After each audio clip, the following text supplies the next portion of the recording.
नमस्कार, आप देख रहे हैं ग्रीन टीवी इंडिया। मैं हूं स्मिता सिंह और आप मेरे पीछे ये देखकर समझ गए होंगे कि मैं कहां पर हूं। मैं इस वक्त हूं राजस्थान के अजमेर में।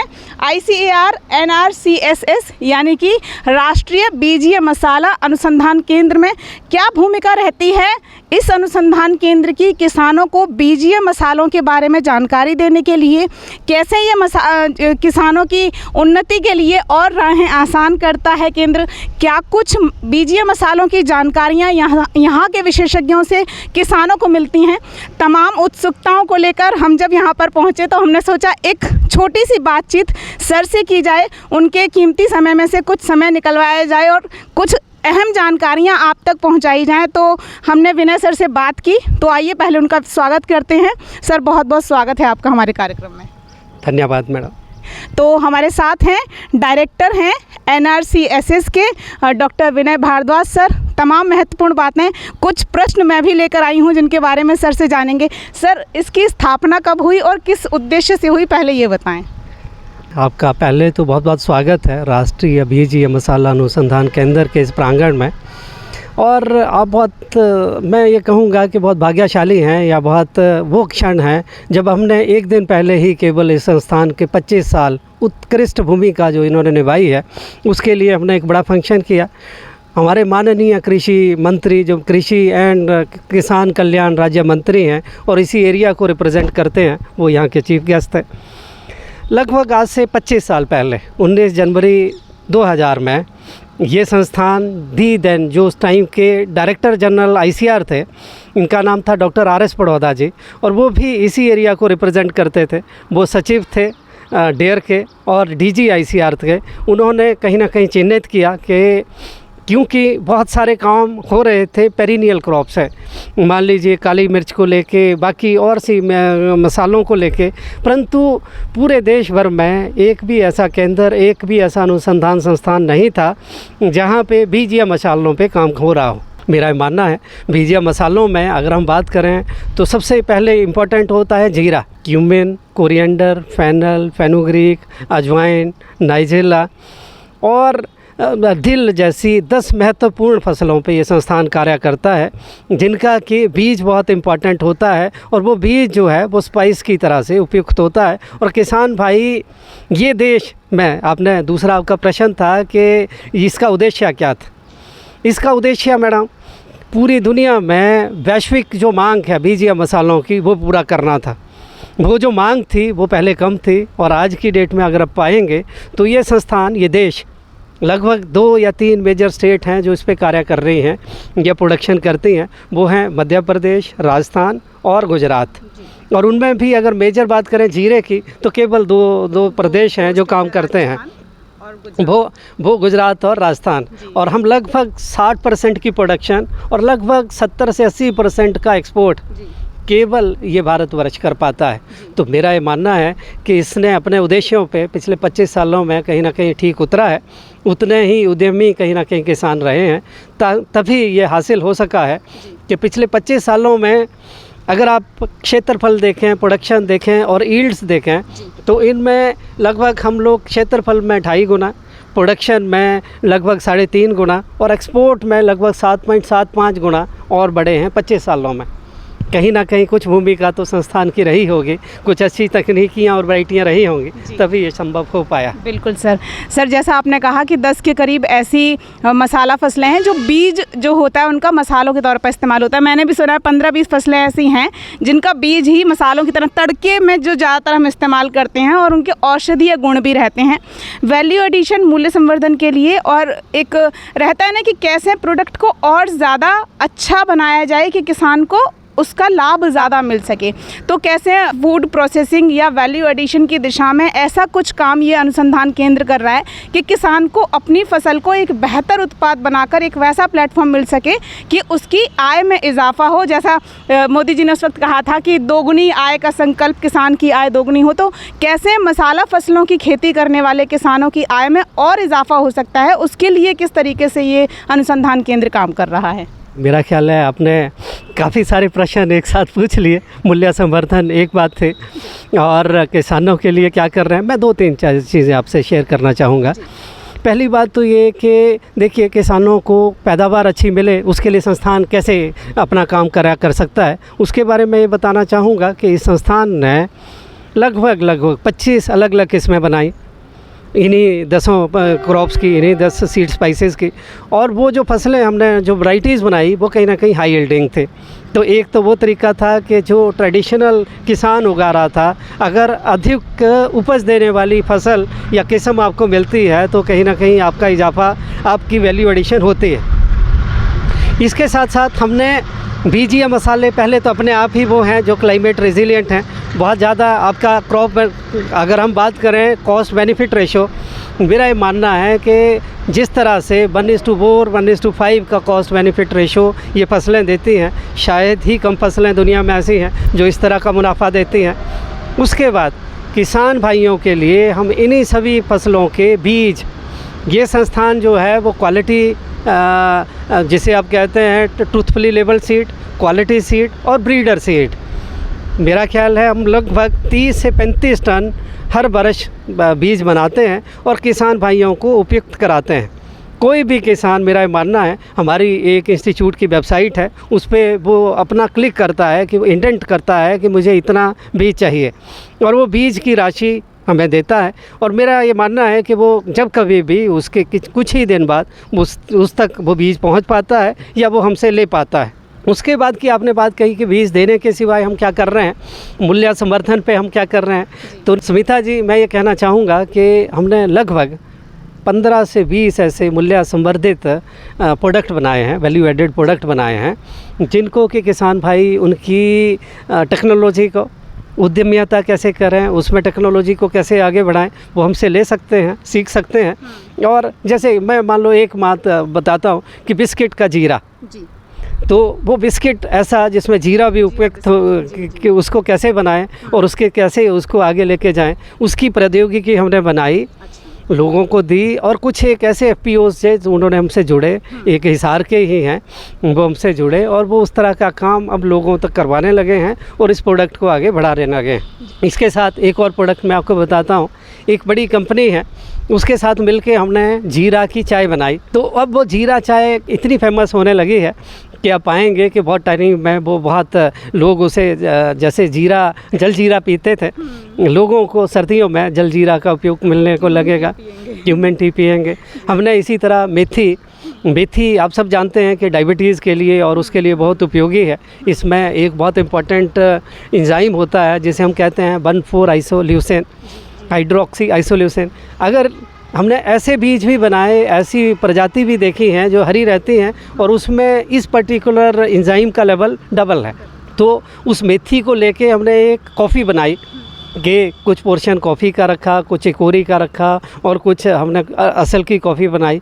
तो इस तरह के बहुत सारे प्रोडक्ट हैं जो उनके बारे में हम किसानों को सूचना देते हैं, हम किसानों को ट्रेनिंग्स देते हैं और उसमें उद्यमिता कैसे करें, आगे कैसे बढ़ें। तो मेरा ये मानना है कि और लगभग ये संस्थान अब तक, मेरा ये मानना है, 2000 से ऊपर ट्रेनिंग्स करवा चुका है। तो सर ये जो ट्रेनिंग प्रोग्राम्स होते हैं, इसकी पहले से, मतलब आपने जैसे कहा कि वेबसाइट पे बहुत सारी इन्फॉर्मेशन है, तो क्या पहले से, मान लीजिए कोई ट्रेनिंग प्रोग्राम शुरू होने वाला है, तो बहुत सारे किसान जो होते हैं वो उतना टेक्नोसेवी नहीं होते हैं कि उनको हर चीज़ का मोबाइल से पता चल जाए चीज़ों के बारे में, तो मैनुअली क्या किसानों को सूचित किया जाता है, पैम्पलेट्स वगैरह दिए जाते हैं या कोई मैसेज भिजवाया जाता है किसानों तक कि भाई ये ट्रेनिंग प्रोग्राम शुरू होने वाला है और अगर ये ट्रेनिंग आप करते हैं तो फ्यूचर में आपकी जो बीज या मसाला फसलें हैं उनसे आप मूल्य संवर्धन करके और अच्छी आय जुटा सकते हैं। ट्रेनिंग प्रोग्राम कितने समय के रहते हैं, क्या कुछ शुल्क किसानों से लिया जाता है, क्षेत्रीय किसान सिर्फ लाभ उठा सकते हैं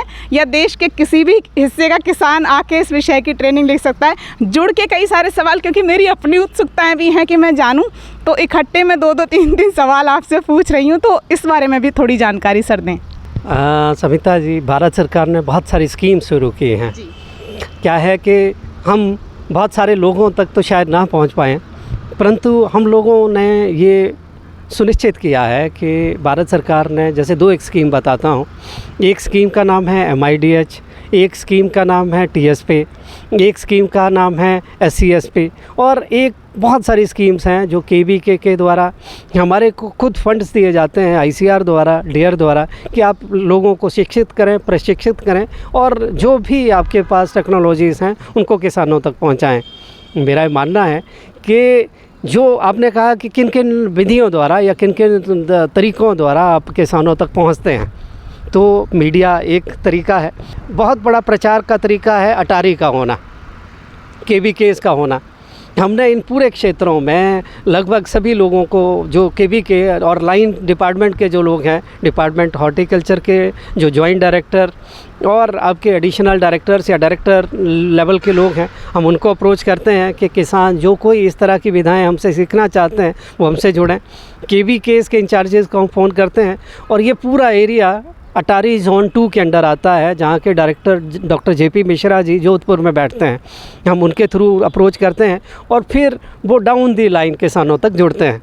परंतु इतना काफ़ी नहीं है मैडम, मेरा ये मानना है कि हमारे साथ भी लगभग 5 से 10 हज़ार किसान जुड़े हैं जो ना केवल ऑर्गेनिक खेती करते हैं, पेस्टिसाइड फ्री कल्टीवेशन करते हैं, परंतु हम FLDs करते हैं, हम डेमोस्ट्रेशंस लगाते हैं कि आप अच्छी उपज कैसे लें और लोगों के खेतों तक अलग अलग स्कीम्स के द्वारा उन्हें दिखाते हैं कि आपकी ये ट्रेडिशनल क्रॉप है और ये वो क्रॉप है जो आपने हमारी अच्छी तकनीकियों को लेके यूज़ कर रहे हैं। आपको अगर फ़र्क दिखता है यील्ड्स में, क्वालिटी में, तो आप ज़रूर उन तकनीकियों को यूज़ करें और हमसे जुड़ें। तो वो सब किसान काश्तकार हम लोगों से रेगुलरली आते हैं और हमसे इस बारे में जानकारी बीच बीच में लेते रहते हैं। सर, एक सवाल जो क्षेत्रीय किसानों के लिए था कि क्या सिर्फ यहाँ का लोकल किसान या अजमेर या सिर्फ राजस्थान का किसान ट्रेनिंग ले सकता है, या देश के किसी भी हिस्से का किसान यदि BGM मसाला जो फसलें हैं उनका वैल्यू एडिशन करके एक्स्ट्रा इनकम करना चाहता है, अपनी आय में इजाफा करना चाहता है, तो उसके लिए भी यहाँ के रास्ते खुले हैं, वो ट्रेनिंग ले सकता है? मैडम, ये ICR एक राष्ट्रीय संस्था है जी। हम लोग जो राष्ट्रीय संस्था में केवल एक नहीं, हम लोग जो हैं वो 113 संस्थान कार्य कर रहे हैं। राष्ट्रीय बीज या मसाला अनुसंधान केंद्र केवल उसकी एक बहुत छोटी इकाई है जो राष्ट्रव्यापी है। और मेरा ये मानना है कि भले ही बीज जीरा राजस्थान और गुजरात में होता हो, लेकिन धनिया पूरे देश में होता है। धनिया की क्रॉप आप नॉर्थ ईस्ट से लेके लेह से लेके आप साउथ के पूरे डिस्ट्रिक्ट तमिलनाडु और केरला तक पाएंगे। तो हमारे जो किसान आते हैं और हमारे अगर आप प्रोफाइल्स देखते हैं तो वो पूरे भारतवर्ष से लोग आते हैं और बीच बीच में अपनी हमारी तकनीकियों की जानकारी, बाकी चीज़ों की जानकारी हमसे लेते रहते हैं। सर, बहुत अच्छी बातें बता रहे हैं। सर से मैं भी बहुत सारे और सवाल पूछना चाहती हूँ, लेकिन विषय इतना विस्तृत है। सबसे बड़ी चीज़ कि मसाला फसलों की यदि बात होती है तो न सिर्फ देश में, दुनिया भर में भारत के मसाले प्रसिद्ध हैं और इस विषय पर कितनी चर्चा की जा सकती है आप समझ सकते हैं, बहुत बड़ा विषय है। और जब आप किसी विषय के बारे में विस्तार से जानना चाहते हैं तो मैं आपको एक ही सजेशन दूंगी कि आप यहाँ आइए, विज़िट कीजिए और आप अपने सवालों के जवाब खुद यहाँ आकर प्राप्त कीजिए, तो ज़्यादा अच्छे से आप चीज़ें समझ पाएंगे। एक छोटी सी कोशिश थी ये बताने की कि ICAR NRCSS कैसे काम करता है किसानों के लिए, उनके जो मूल्य संवर्धन की दिशा में क्या कुछ काम यहाँ के ज़रिए हो रहे हैं, वो सब आपको बताने की कोशिश की कि बहुत सारे सवालों के जवाब आप तक पहुँचा सकूँ। एक आखिरी सवाल सर आपसे, देश के लाखों किसान ग्रीन टीवी के माध्यम से आपको सुन रहे हैं। खेती घाटे का सौदा है, खेती से अच्छी इनकम ली ही नहीं जा सकती। खेती किसान का बच्चा करना चाहे तो कर सकता है, पढ़ा लिखा नौजवान खेती ना करे क्योंकि इसमें भविष्य अच्छा नहीं है। ऐसी बहुत सारे लोगों की धारणाएं रहती हैं, आज भी हैं। शायद भविष्य में इन धारणाओं को तब मिटाया जाए जब नई पीढ़ी खेती में आए, ऐसी फसलों की खेती करे जो भारत को फिर से कृषि प्रधान देश की जो आत्मा है उसको और मजबूत और जीवंत बना सके। क्या कुछ संदेश आप देश के तमाम युवाओं को, देश की तमाम जनता को देना चाहेंगे, वो बताएं। मेरा ख्याल बहुत महत्वपूर्ण प्रश्न है मैडम जी। आपने जो प्रश्न पूछा है उसकी महत्वता मैं शब्दों में बयान नहीं कर सकता। आज की डेट में मेरा भी ये मानना है कि लोगों ने ये मान लिया है कि कृषि कहीं घाटे का सौदा है। आज आप पाएंगे इसी इलाके के आपके अजमेर के इलाके के, राजस्थान के इलाके के लगभग 100 ऐसे लोगों को मैं जानता हूँ जिन्होंने बहुत अच्छी पढ़ाइयाँ छोड़ के, IITs के काम छोड़ के, विदेशों में नौकरियों के कामों को छोड़ के औषधीय फसलों में, मेडिसिनल प्लांट्स में जो काम करने लगे हैं। और ये रैपिड टी की जब मैंने बात की थी क्यूमिन की, चाय की, ऐसे उद्यमी जो कि बहुत बड़ी इंजीनियरिंग की पढ़ाई करने के बाद एंटरप्रेन्योरशिप उन्होंने शुरू की, लोगों से बाईबैक शुरू किया और उसके बाद आज इतने बड़े उद्यमी हैं कि उनका शायद करोड़ों का उनका बिज़नेस। मेरा ये मानना है कि लोगों को ये समझना होगा कि एंटरप्रेन्योरशिप है ये पूरा स्मॉल पे। आज की डेट में सबसे बड़ा दुर्भाग्य इस देश का है कि हमारे लैंड बहुत फ्रेगमेंटेड हैं। एवरेज लैंड होल्डिंग एक आम किसान की लगभग आधा हेक्टेयर से कम है। ऐसे में जब तक लार्ज फील्ड्स हम नहीं करेंगे, हम कंसोलिडेटेड एरियाज़ नहीं बनाएंगे, तो शायद मैकेनाइजेशन पॉसिबल नहीं होगी। हम बड़ी स्कीम कोई गवर्नमेंट ऑफ इंडिया की लेना चाहेंगे तो हमें चाहिए कि हम ट्रैक्टर लें, ड्रोन लें, हम कहीं ना कहीं ड्रिप इरीगेशंस करें, स्प्रिंकलर्स करें, तो कहीं ना कहीं 2-3 किसानों को एक साथ जोड़ें, एक ऐसी मॉडल उनको प्रेजेंट करें कि आप हमसे जुड़ेंगे तो ये पॉसिबिलिटीज़ हैं। और ये सब हमारी नई पीढ़ी करने लगे, क्लस्टर फार्मिंग करने लगे। बहुत सारे ऐसे किसानों को उन्होंने आपस में जोड़ा है और उनको बहुत प्रॉफिटेबल वेंचर्स दिखाए हैं। मैं अंत में केवल ये कहना चाहूँगा कि बीजीय फसलों का जो CGAR है, इसे कहा जाता है कंपाउंड एनुअल ग्रोथ रेट, वो बीजीय मसालों रा का और एक्सपोर्ट का लगभग 12 से 16% है वैल्यू टर्म में और वॉल्यूम के टर्म में। लेकिन इसके जो समर्थित प्रोडक्ट हैं, जो वैल्यू एडेड प्रोडक्ट हैं, ऑयल्स हैं, ओलियो रेजन्स हैं, उनका 30 सालों का CGAR लगभग 20% से अधिक है। तो भविष्य इसमें बहुत उज्जवल है और जो कोई भी बच्चा, जो कोई भी पढ़ा लिखा बच्चा इस तरह के कामों में आगे आएगा, वो 100% मेरा यह मानना है कि बहुत आगे तक जाएगा और उद्यमिता पाएगा और प्रॉफिटेबल वेंचर पाएगा। जी, thank you sir, thank you so much तमाम बातें हमसे करने के लिए, अपने कीमती समय में से समय निकाल कर कुछ समय हमें देने के लिए। धन्यवाद मैडम, धन्यवाद। तो ये थे डॉक्टर विनय भारद्वाज सर, डायरेक्टर NRCSS के। तमाम बातें उन्होंने आपको बताई कि कैसे बीजीय मसाले जो होते हैं, यदि आप उनका मूल्य संवर्धन करते हैं तो अच्छी आमदनी जुटा सकते हैं। साथ ही अंत में जो संदेश सर ने दिया कि युवा पीढ़ी यदि इस दिशा में आगे आती है तो उज्जवल भविष्य आपका इस क्षेत्र में है। यदि आप कुछ बेहतर करना चाहते हैं खेती में तो ये एक अच्छी राह है, अच्छी इनकम जनरेट करने के लिए अच्छा भविष्य आपका बना सकती है, उज्जवल भविष्य आप इसमें देख सकते हैं। अभी के लिए ग्रीन टीवी इंडिया के इस कार्यक्रम में इतना ही। फिर होगी आपसे मुलाकात किसी और महत्वपूर्ण ऐसी ही दिलचस्प जानकारी के साथ। लेकिन जाते जाते आपसे कहूँगी कि यदि आपने ग्रीन टीवी के यूट्यूब चैनल को सब्सक्राइब नहीं किया है तो तुरंत सब्सक्राइब करिए और तमाम सोशल मीडिया प्लेटफॉर्म से जुड़ जाइए ग्रीन टीवी के साथ, क्योंकि यहीं होती है खेती की बात। नमस्कार। देखिए ग्रीन टीवी यूट्यूब पर भी, बस सब्सक्राइब करें और बेल आइकन दबाएं।